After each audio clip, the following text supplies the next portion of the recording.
السلام علیکم جی. آج ایک بڑی امپورٹنٹ بات ہوئی ہے اور جو سیاست کی جو چسکا فروشی ہے اس کے درمیان کہیں یہ جو ہے بات نظر انداز نہ ہو جائے. اور بات یہ ہے کہ جناب اسحاق ڈار صاحب جو موجودہ سیٹ اپ کے اندر براہ راست ہدایت جو ہے وہ نواز شریف صاحب سے لیتے ہیں. انہوں نے ایک دم ٹی وی کے اوپر ظاہر ہوئے اور انہوں نے کہا کہ جناب حکومت جو ہے وہ نیشنل بینک آف پاکستان اور اسٹیٹ بینک آف پاکستان سے سود کے خاتمے والے فیصلے کے خلاف کی گئی درخواستیں اپیلیں واپس لے رہی ہے. یہ بات ذہن میں رہے کہ جب یہ فیصلہ آیا تو اس وقت ان دونوں اداروں کے اوپر جناب عمران احمد خان نیازی کے متعین کردہ جو کپوت تھے وہ مسلط تھے اور دونوں نے آؤ دیکھا نہ تاؤ اور اس کے خلاف انہوں نے عدالت کے اندر اپیل کر دی. لیکن بہرحال کچھ لوگوں کو چونکہ سپاری ملی ہوئی ہے کہ انہوں نے کسی بھی پارٹی میں ہوں وہ جماعت اسلامی میں ہوں، جماعت اسلامی کے لوگ زیادہ ہیں، ان کی زیادہ محبت ہے جناب عمران احمد خان نیازی کے لیے. ان کا تو لو لاسٹ بھی ہے، اب بھی وہ انڈکلیئرڈ الائز ہیں اس کے. اور آپ نے دیکھا نہیں کہ کس طرح جو ہے وہ لیاقت بلوچ اور جو ہے سراج الحق صاحب جو ہیں وہ سب سے سیاسی پارٹیوں میں سے تو اگر کسی نے جا کے کسی سربراہ نے جناب عمران احمد خان نیازی کی تیمارداری کی ہے تو وہ یہ دونوں حضرات ہیں. ویسے ان دونوں کو پتہ نہیں بےزتی کروا کے اتنا مزہ کیوں آتا ہے. آپ کے ہینڈلرز جو ہیں نا وہ سر ریٹائر ہونے جا رہے ہیں تو تھوڑا سا بندہ صبر ہی کر لیتا ہے. تو میرا مطلب ہے کہ کیا آپ کو کیا سراج الحق صاحب کو جو گالیاں بکی ہوئی ہیں پی ٹی آئی نے اور عمران خان نے وہ بھول گئی ہیں؟ ہو سکتا ہے بھول گئی ہوں، ہم کیا کہہ سکتے ہیں. بندہ کو تھوڑی دیر کے لیے ہولڈ ہی کر لیتا ہے یار. لیکن دونوں گئے ہیں اور دونوں کی مسکراہٹیں ہیں اور باتیں کھلی جا رہی ہیں. میری خواہش ہوتی کہ میں کسی رپورٹر کی ڈیوٹی لگاتا اگر مجھے پتہ چلتا کہ ان کو زمان پارک والی رہائش گاہ میں داخلے کے لیے کیا کچھ پاپڑ بیلنے پڑے ہیں تو پھر آپ کو پتہ چلتا صورتحال کا. مجھے لگتا ہے اللہ تعالیٰ مجھے بدگمانی سے بچائے. لیکن بہرحال وہ پہنچے ہیں تو خیر وہ وہاں پہ بھی انہوں نے کہا کہ دیکھیں جناب پہلے بھی انہوں نے اپیل کی تھی اور اب بھی انہوں نے اپیل کی ہے. سوال وہیں پہ ہے جو میں نے اپنے گزشتہ ولاگ میں چھوڑا تھا اور وہیں سے لے کے چلیں گے. اس اعلان کے بعد اس سوال کی اہمیت دو چند ہو جاتی ہے. وہ یہ ہے کہ جب یہ پچھلا فیصلہ آیا تھا اس فیصلے کے جواب کے اندر انہوں نے کہا تھا کہ دیکھیے جو بقول ان کے اپیل کی گئی تھی یا اس کے خلاف گئے تھے وہ یہ تھا کہ جناب دیکھیے امیڈیٹلی ہم یہ تو نہیں کر سکتے کہ صبح اٹھیں تو یہ ہوں، تو اس کے لیے ایک سسٹم ڈیولپ کرنا پڑے گا. اور وہ سسٹم کا انہوں نے ایک شیڈول دے دیا تھا جس کے تحت 2008 تک پاکستان کے پورے نظام کو غیر سودی بینک کاری کی طرف سے. ویسے بائی دا وے مجھے دکھ ہوا کچھ لوگوں نے اس کے اوپر جو ہے وہ یہ بات کہی کہ جناب 1400 سال پیچھے لے گئے ہیں. میرا خیال ان کا نالج جو ہے وہ اپ گریڈڈ نہیں ہے. وہ چونکہ آج کل ہمارے دوست ہیں وہ امریکہ میں ہی مقیم ہیں تو امریکہ میں بھی پتہ کر لیں جو ایسٹ بیسڈ بینکنگ ہے اس کو غیر سودی بینکنگ جو کہا جاتا ہے اس کو ذرا چیک فرما لیں. یہ بیسیکلی وہ ہے. ہم جس آج کے دور کے اندر یہ نہیں ہے کہ مطلب بعض لوگ ڈفرینشیٹ کر دیتے ہیں کہ غیر سودی بینکاری اور ہے اور اسلامی بینکاری اور ہے. لیکن کہا جاتا ہے جی پھر اسلامی بینکاری کا کوئی ماڈل عنایت فرمائیے تو وہ اس کا فلسفہ تو بیان کر دیتے ہیں. ٹھیک ہے وہ کتابیں لکھ کے ہمیں کتابیں جو ہیں غازی صاحب کی اور اللہ آپ کا بھلا کرے پروفیسر خورشید صاحب کی پکڑا دیتے ہیں. لیکن جب اس کے اوپر جو عملی نظام بنانے کی بات ہوتی ہے اس حوالے سے وہ پھر آئیں بائیں شائیں کرنا شروع کرتے. وہ تو پھر بنائے نا ماہرین، آگے سے یہ جواب ہوتا ہے وہ تو پھر بنائے نا ماہرین، تو ماہرین نے یہ بنایا. تو خیر یہ جب فیصلہ آیا تو اس کے کور کے اندر بہت سارے لوگوں نے فوری طور پہ کہا کہ جناب پورا فائنانشل سسٹم سکریپ اور جناب بیڑا غرق کر دیں گے اور یہ کر دیں. اچھا جی اس کے جواب میں کیا لائیں گے آپ؟ اس کی جگہ پہ کیا لائیں گا؟ سسٹم کو معاشرے کو کوئی لین دین کا سسٹم تو دینا ہے نا. کوئی درمیان میں گارنٹر رکھ کے کوئی لین دین کا سسٹم تو دینا ہے تو لائیے وہ سسٹم دیجئے. اس کے اوپر آپ کے گلے پڑ جاتے ہیں. میرے بھی نیچے آ کے گلے پڑیں گے. لیکن بھائی جان آپ نے موجودہ آپ موجودہ بینکاری کے سسٹم کو کنڈیم کرنا چاہ رہے ہیں. آپ چاہ رہے ہیں کہ کل سارے لوگ اٹھیں اور جہاں پہ جس کے جو بھی بینک ہاتھ آئے اس کو آگ لگا دیں, اس کو سکریپ کر دیں, ٹھیک ہو گیا. تو پھر بھائی جان الٹرنیٹو کیا ہے اس کا, کیونکہ لین دین بھی تو کرنا ہے نا لوگوں نے آپس میں, معاشرے نے جو ہے وہ بھی تو کرنا ہے. بینک بہت ساری دیگر سہولیات بھی فراہم کرتے ہیں. میں سود کے حق میں نہیں ہوں بائی دا وے, ٹھیک ہے, کسی بھی طور پہ, لیکن میں آپ کو جو سوال کر رہا ہوں اس کو سوال کے طور پہ لیجیے کہ پھر سسٹم کیا ہو. یہ ایسا نہیں ہوگا. میں چاہتا ہوں کہ آپ تھوڑا سا نا جائیں, جب اسلام آیا اس دنیا کے اندر تو کیا سارا سسٹم اپ سائڈ ڈاؤن کیا تھا؟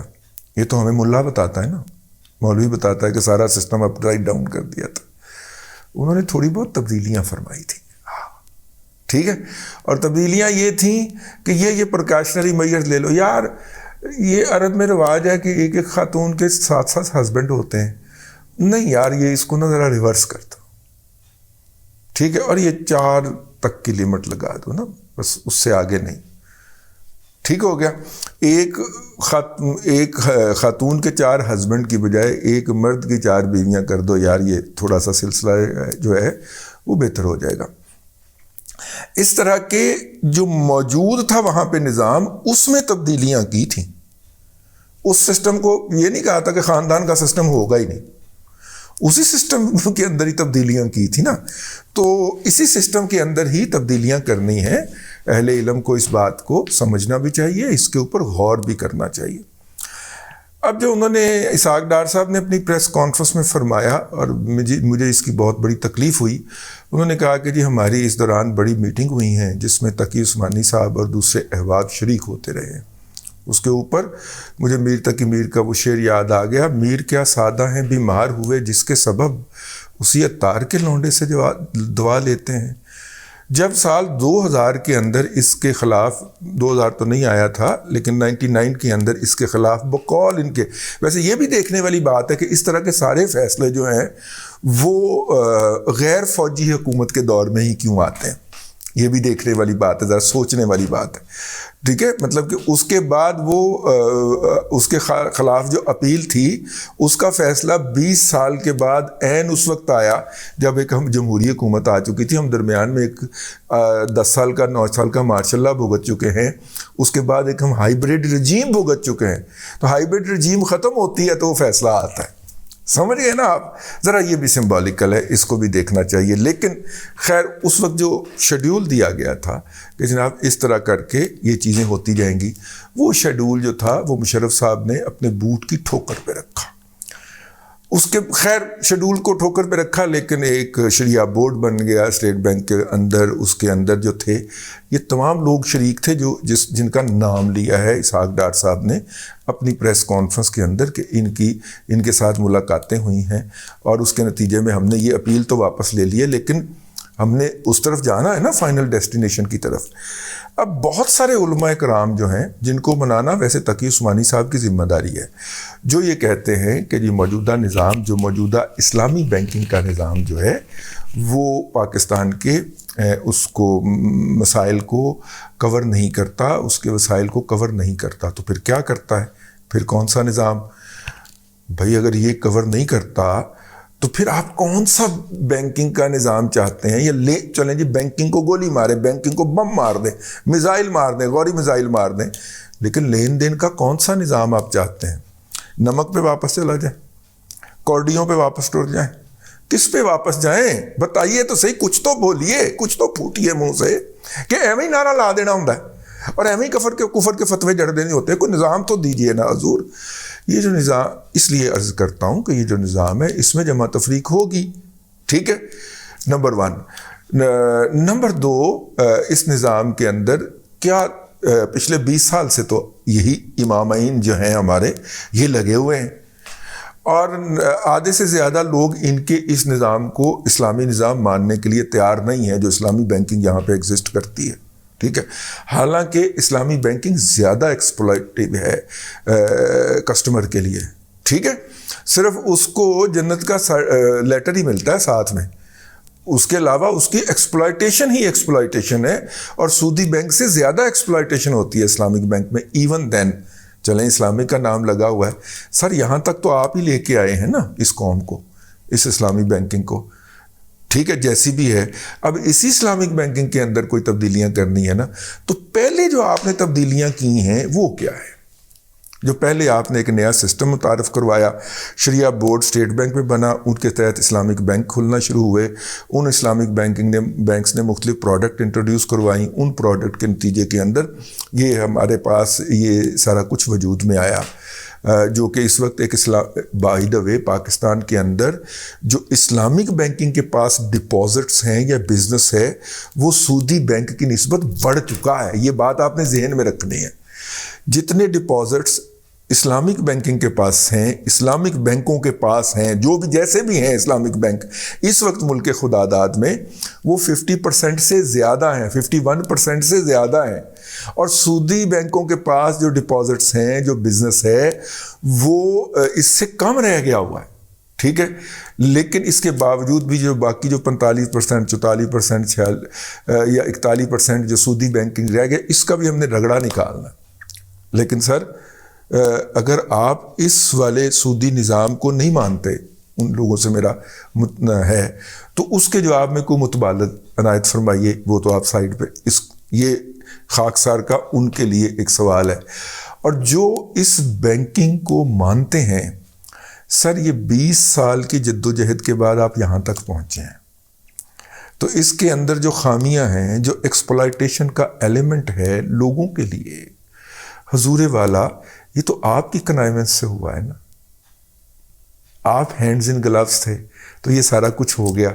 تو بیسک سپیرٹ تو یہ ہے نا کہ جو ایکسپلائٹیشن ہے لوگوں کی سودی نظام کے اندر, اس سے لوگوں کو نجات دینا. اور کوئی میرا مطلب ہے یہ تو نہیں ہے کہ سودی نظام سبز رنگ کا ہوتا ہے اور وہ جو ہے وہ پیلے رنگ کا ہوتا ہے. سودی نظام جو ہے وہ پیلے رنگ کا ہوتا ہے اور اسلامی نظام سبز رنگ کا ہوتا ہے. کوئی یہ تو نہیں ہے نا.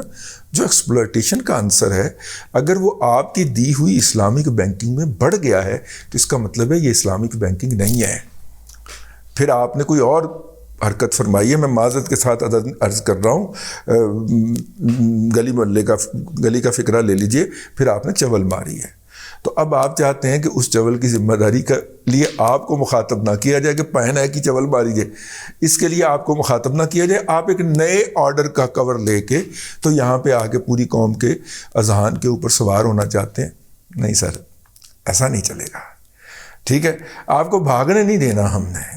ٹھیک, جتنے بھی یہ جید علماء کرام ہیں نا, ان کو بھاگنے نہیں دینا کہ بھائی جان یہ پچھلے جو 20 سال لگے ہیں اس نظام کو لانے میں, اس میں آپ برابر کے شریک تھے, تو اب لگیے آگے. ٹھیک ہے, اس کو اون کیجئے. اور جو آپ کے کلیگ علماء کرام اس کے خلاف فتاویٰ جاری کر رہے ہیں, ان کے جا کے منہ توڑیے, ان کو بند کیجئے. ٹھیک ہے, اور اگر آپ یہ نہیں کر سکتے تو پھر آپ جو سودی نظام ہے اس کے خاتمے کے لیے آواز اٹھانے کے قطعاً بھی مقلد نہیں ہے, یا آپ کا کوئی حق نہیں بنتا. آخری بات یہ ہے اس کے اندر, وہ لوگ جن کا خیال ہے ہم 1400 سال پیچھے چلے گئے ہیں, وہ لوگ اپنا نالج تھوڑا سا اپ گریڈ کر لیں. اس وقت دنیا کے اندر سب سے بڑا مرکز جو اسلامک بینکنگ کا ہے وہ امریکہ ہے, اور ہر سال اس کی والیوم کے اندر 300%, 400%, 250%, 450% کی ریشو سے اضافہ ہوتا ہے. اور یہ انہوں نے سبق سیکھا تھا جو سب پرائم کا کرائسس آیا تھا 2008-9 کے اندر پاکستان میں. وہاں سے پاکستان کہہ رہا ہوں, دنیا کے اندر, امریکہ کے اندر آیا تھا. وہاں سے انہوں نے سیکھا تھا, اور اس کے بعد پھر انہوں نے ایسٹ بیسڈ بینکنگ اور یہ جو فنڈز ہوتے ہیں, کیا اس کے لیے خاص لفظ ہوتا ہے, وہ جاری کرنا شروع کیے تھے. اور اب ان کے حوالے سے وہ بہت اچھے ہیں. ویسے بھی یہودیوں سے قرض سود نہیں لیتے قرض کے اوپر, اور ان کے ہاں بھی جو سود کی شرح ہوتی ہے وہ بڑی مارجنل سی ہوتی ہے. سروس چارجز چند % اور 1-8% سود ہوتا ہے. یہ ہمارے ہاں 20% سود ہے, کیونکہ ایکسپلائٹیشن تو ہماری مقصود ہے نا.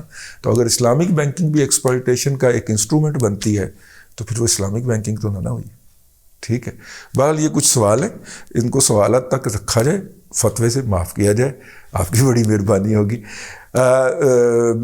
میں اس بینکنگ سے ڈیل نہیں کرتا, کیونکہ مجھے سود نہیں لینا یا دینا, اور نہ میں ان بینکوں میں کبھی ڈپازٹ کرتا ہوں, کیونکہ میں اس سود کے اوپر بلیو نہیں کرتا، لیکن یہ سوال آپ کے لیے ضرور چھوڑے جا رہا ہوں۔